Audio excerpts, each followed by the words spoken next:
აი ეს არის ჩვენი ქართული. დანაჩანგალი ხო არის? ეს დანა არის. ჰა? ანუ დანაჩანგალი ხო არის? ეს არის დანა. დანა. ეხლა ნახე რა გავაკეთობ. არანაირი ის რა ქვია? ეაჯან დავქე ბურგერის პური. თონი, ვაკეთებ ქართულს. ჩვენ ვაკეთებთ ქართულს. მომეცი აქ.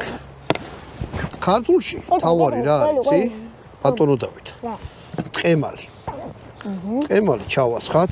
არა, ეს არ არის ტყემალი, ეს იცი რა არის? რა. ეს არის ღოღნოშო საწებელა. აი ეს. ამას ჩაასხავთ შიგნით. მაიცა, ბატონო დავით რაღაც არ გაიჭრა. ამას ჩააწყეთ, შიგ და დაასვენებ. ძალიან ეგეთი პერო გაყრებით ხე. ბურგერს ვაკეთეთ, ბურგერი უნდა დაასვენოთ. ხო და დავასვენოთ. პურს გაუჭდეს. მე ავიღოთ დავჭათ სულგუნი. მე კიტრი. მე პომიდორი, არის მე პომიდორი. მე ხახო. ჩვენ ქართველებს აი ხახოს იდოს. სხვანაირი გემოები გვიყვარს რა. ბავშვები მივაჩვიეთ ბურგერებზე. ამერიკული, კენტუკული. არ არის ცუდი. გემრიელი არის, მაგრამ მოდი რა ბატონო დავით. მაინც. მამის სული აუძალდათო, პაპის სულსა ლოცულობდნენო.